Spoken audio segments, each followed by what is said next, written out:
Good afternoon. Assembled media both here in person at New Mexico State University and joining us on Zoom this afternoon. As all of you know, approximately 2 hours ago, New Mexico State University accepted an invitation to join Conference USA beginning in 2023. To answer questions and to give us a brief rundown of all that occurred today, we're going to hear first from University Chancellor Dr. Dan Arvizu. From there, we're going to hear from New Mexico State Director of Athletics Mario Mocha. After that, we'll have a question and answer period beginning with our in-person media here. Once our in-person media have concluded their questions, we'll turn it over to the people on Zoom joining us here. And we just ask that when you ask your questions, please identify yourself and the outlet that you're representing. And without further ado, I'd like to present Chancellor Dan Arvizu. Thank you.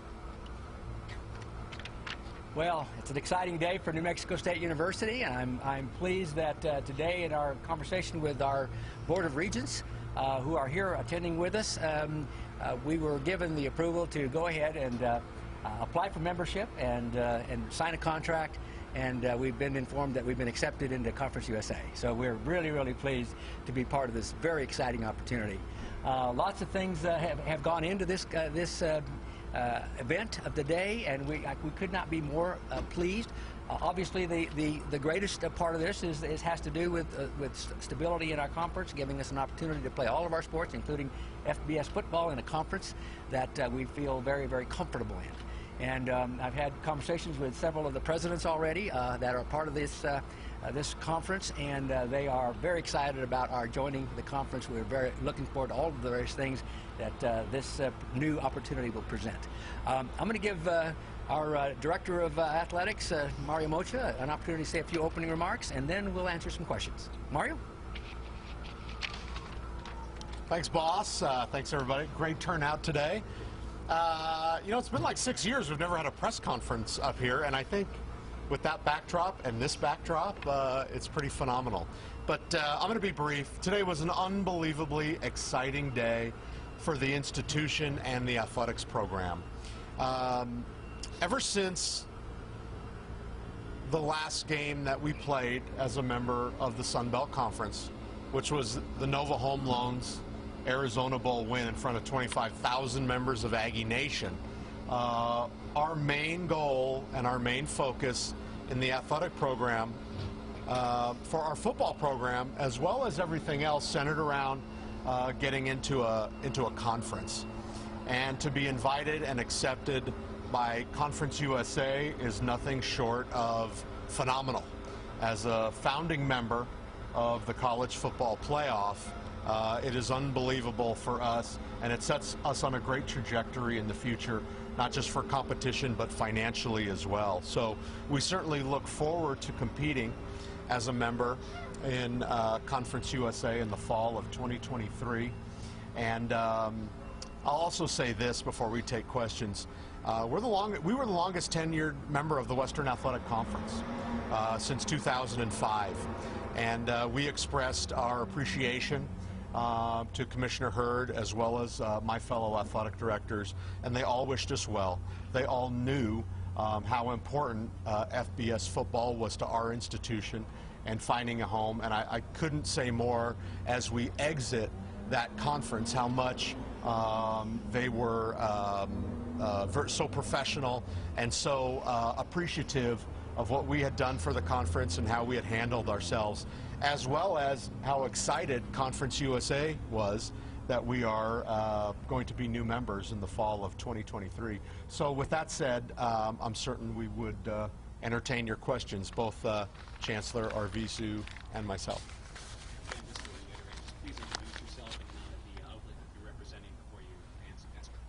Sure, and hey, before I do that, I also have to say, you know, there's a lot of our staff here, and they did a lot of work. Our Deputy AD, Bron Cartwright, has done a lot of behind-the-scenes work, contractual stuff, back-and-forth stuff, and, you know, I get to stand up here, and he does all the back-breaking work. So I just want to say thanks to my entire staff, and especially Bron Cartwright. Yeah. I guess Colin Deaver with KTSA 9 News. You know, there's been talks of entry fees into Conference USA being around $2 million. How is that kind of getting handled from a university standpoint in terms of how you guys are going to pay for it, more or less? Yes, thank you for the question.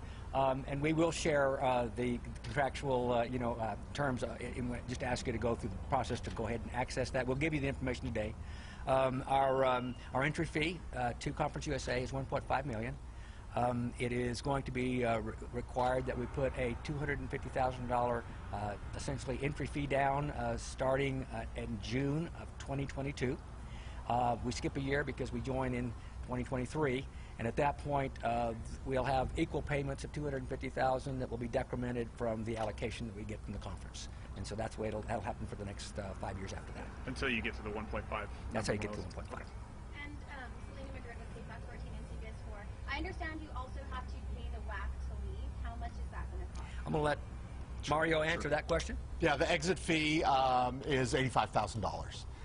And that will be paid, and I'll have to defer to Braun, but I think we'll pay that obviously prior to us leaving the conference in 2023. But that's the figure. And where's this money coming from, and do you feel like it's a good long-term investment, and why? Well, our budget is very flexible, so we will definitely find the money. We certainly have monthly budget meetings with the leadership, so whether it's coming directly from intercollegiate athletics, whether there's university assistance, the bills will be paid on time. I think the question of, do I think it's valuable? I think it's unbelievably valuable. From a financial standpoint, the monies that are accrued through the college football playoff, being in a conference that's a member of the college football playoff, is significantly higher than what you receive as an independent, okay? Multiple times higher. So I know from just a business standpoint, the entry fee and the exit fee pale in comparison to what's down the road from a financial standpoint. Mario, a question for you. Nate Ryan from NBC7 here in El Paso, Las Cruces. Can you confidently say this was primarily a football decision? And what, for those who might not be aware, is the biggest difference from that you're going to see as far as changing from being an independent in football to now being in football? Well, as many of the sports guys know here, that conference realignment is really football driven, football dictated, and this is no different. When we were independent, we found that you can put a schedule together, but there's not the easiest thing in the world. You got to contract with officials, you have to set the schedules, everybody else is in conference play, and you're trying to get people to play you in late September and October and November when everybody else is in conference. So there's a lot of moving pieces, but at the end of the day, there is no doubt that it was football driven. Now, at New Mexico State, we've got a tremendous, national caliber basketball program, so that's always going to be in our forefront too. So I know our fans are going to be looking for new rivalries. We'll continue, with a significant and tough non-conference slate as we always do. But certainly at New Mexico State, you always have men's basketball in the back of your mind, as well as the other 14 sports. But certainly football driven, no doubt.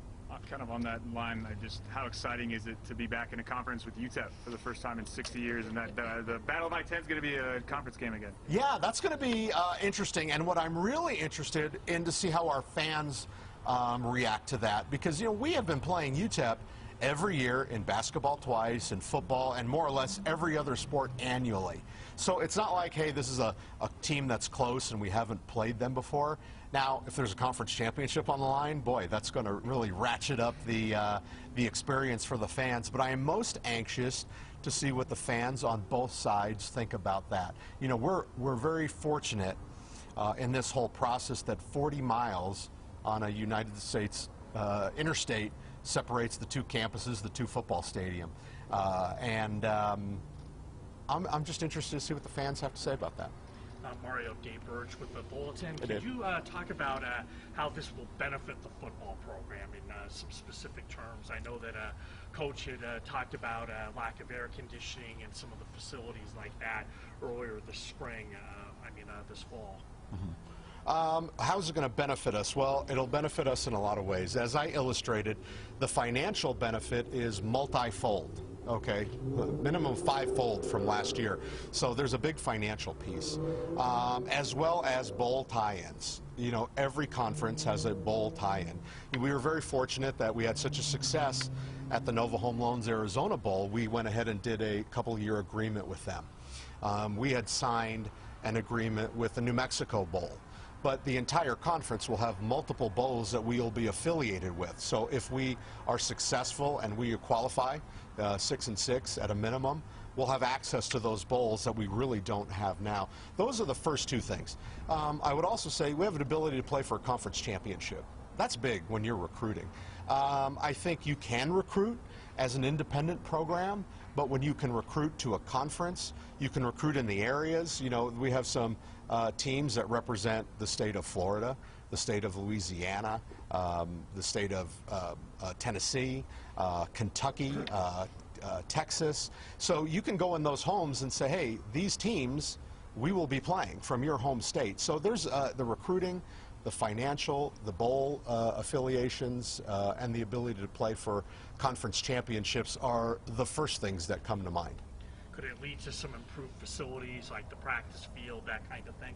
Yeah, there's no doubt. I think you know, when people are interested in the program, when there's moments like this, it certainly can stimulate donors and things like that. You know, we have had some tremendous donations in the past. People stepped up with $1 million for the turf, with $1 million to Club 27, with you know, a big six-figure gift to renovate the locker room at the time. So we'll hope that will continue, and then it's my job as the director of athletics and our development team to go out and find those donors and make a compelling case and get them to contribute. But that's one thing that won't stop. Jason with the Sun News and Las Cruces. Can you both share some of the, like, did Conference USA require certain things to be done by a certain amount of time? Like, what were your talks like with them? Like, what did they want to see from New Mexico State in order for this to happen? Yeah, thank you for that question.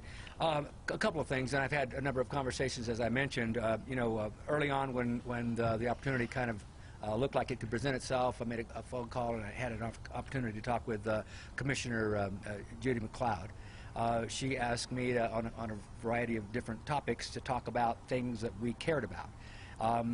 She asked me to connect with President Heather Wilson at UTEP, obviously a prominent member of the Conference USA Today. And a couple of things came out. One was the conference is intended to be led by the chief executives of each of the institutions. We care deeply about the academics of student athletes.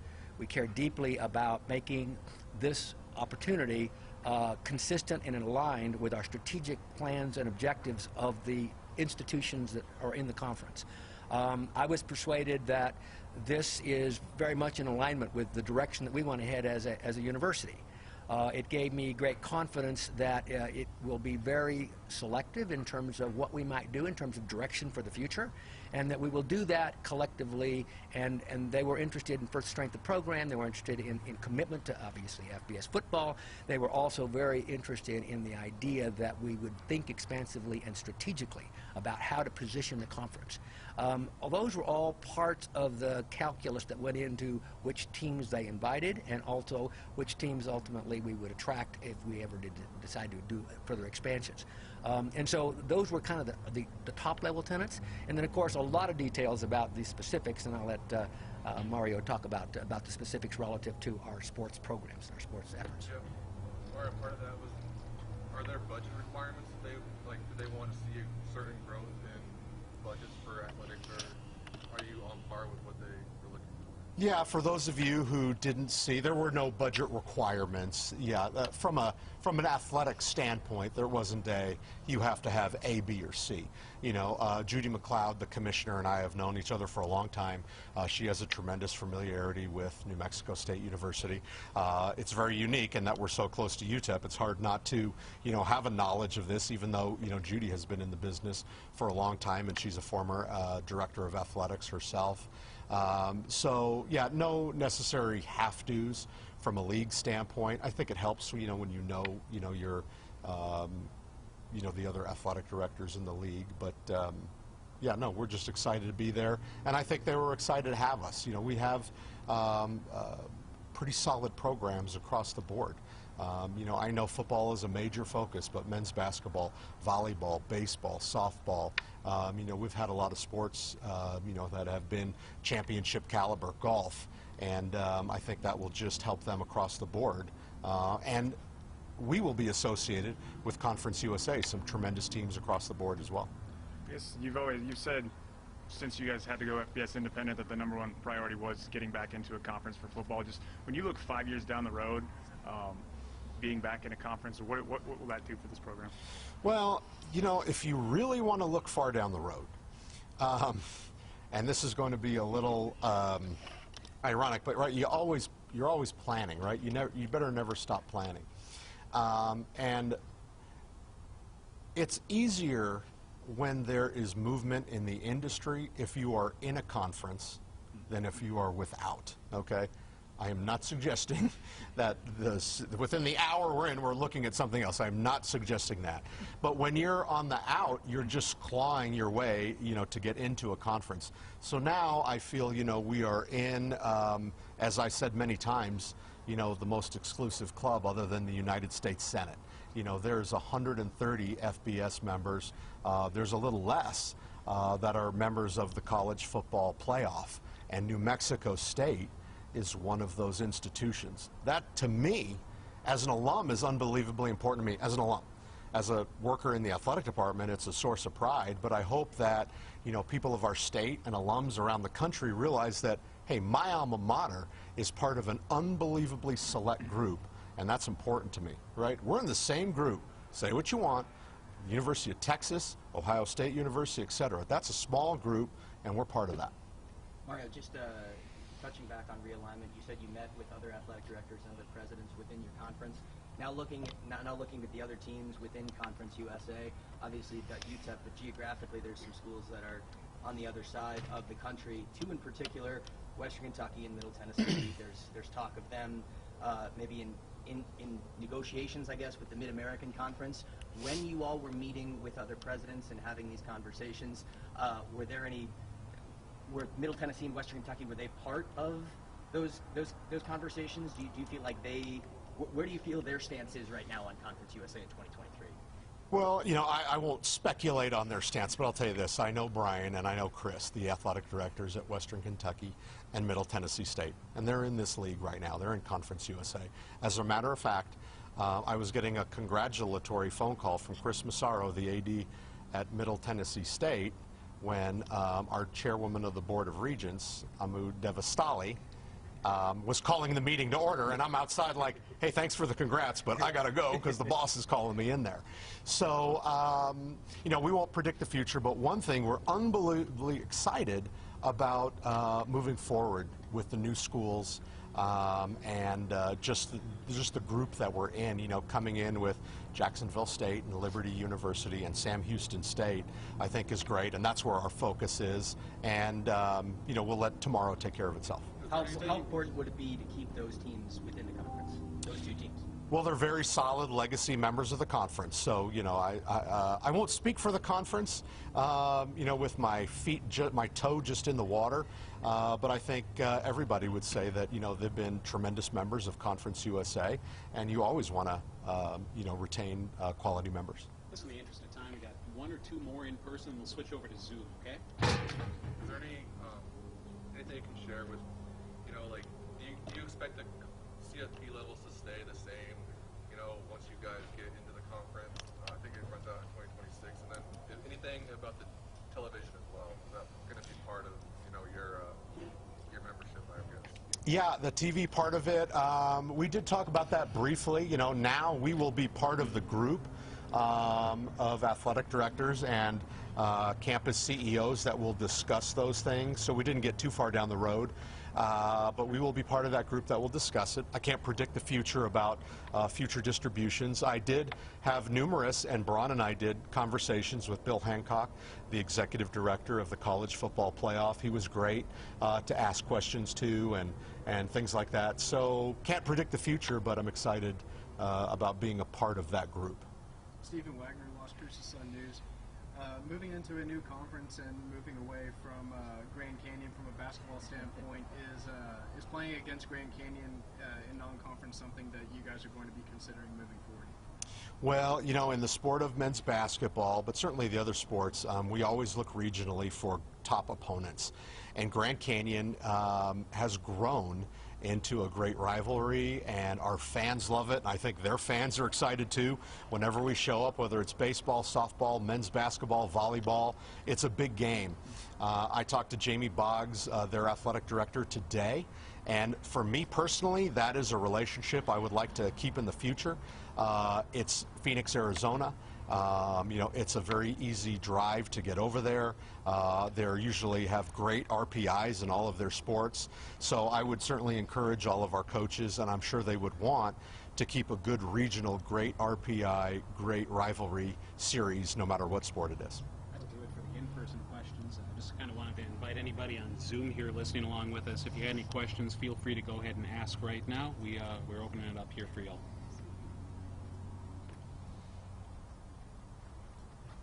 Tatiana, Brittany, any questions? I'm good, thank you. Okay, perfect. Hearing none, any closing statements anybody would like to make? Mario, Chancellor? Well, I'll just say, and on behalf of our regents, and I'm glad Mario did the shout out too, Regent Amu Devastali, our chair, our vice chair, Dina Chacon-Reichel, and let's see, I think we had one more, Chris Salcedo of our regents, and our student regent, I think Neil Bitsy. Thank you all for your confidence in us, and I think I'm excited about the opportunity, looking forward to interacting with the other presidents, and ultimately getting started with this conference. And I'll stop with Go Aggies. Yeah. Just as a reminder, so traditionally when we've hired coaches, we've passed out the contracts, as the Chancellor said before. But he said it really flowery, and these are sports guys, Chancellor. So yeah, you can get all the materials. I think we gave you everything you wanted. But just go through Bannister. You guys know how to do that, and then you'll get all the stuff. Since we made you guys wait, can I tell the story, boss? Please. Okay, so I'm at Lead 1. And Lead 1 is the 130 Division I FBS athletic directors. And we have our annual meeting in D.C.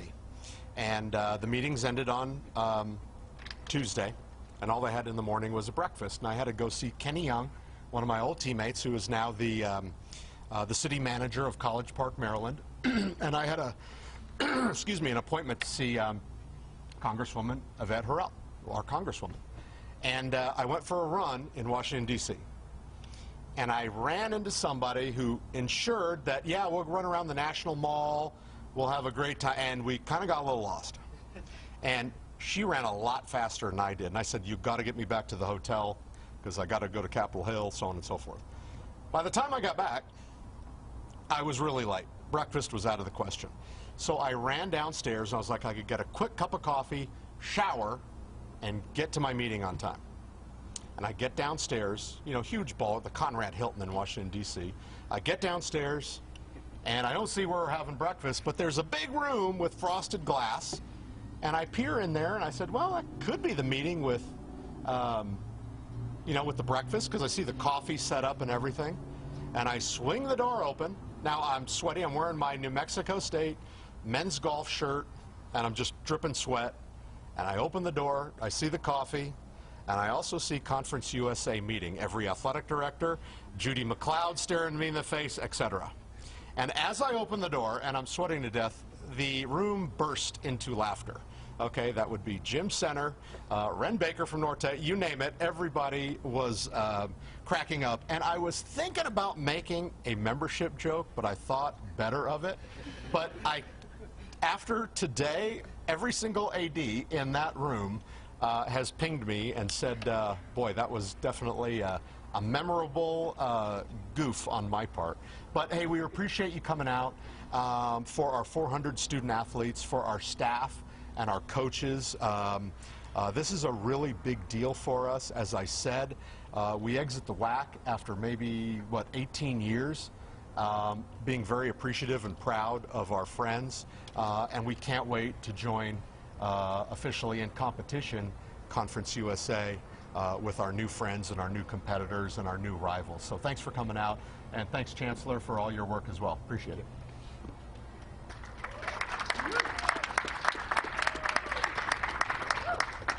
Charlie, can we get like a photo op with them in front of the CUSA banner?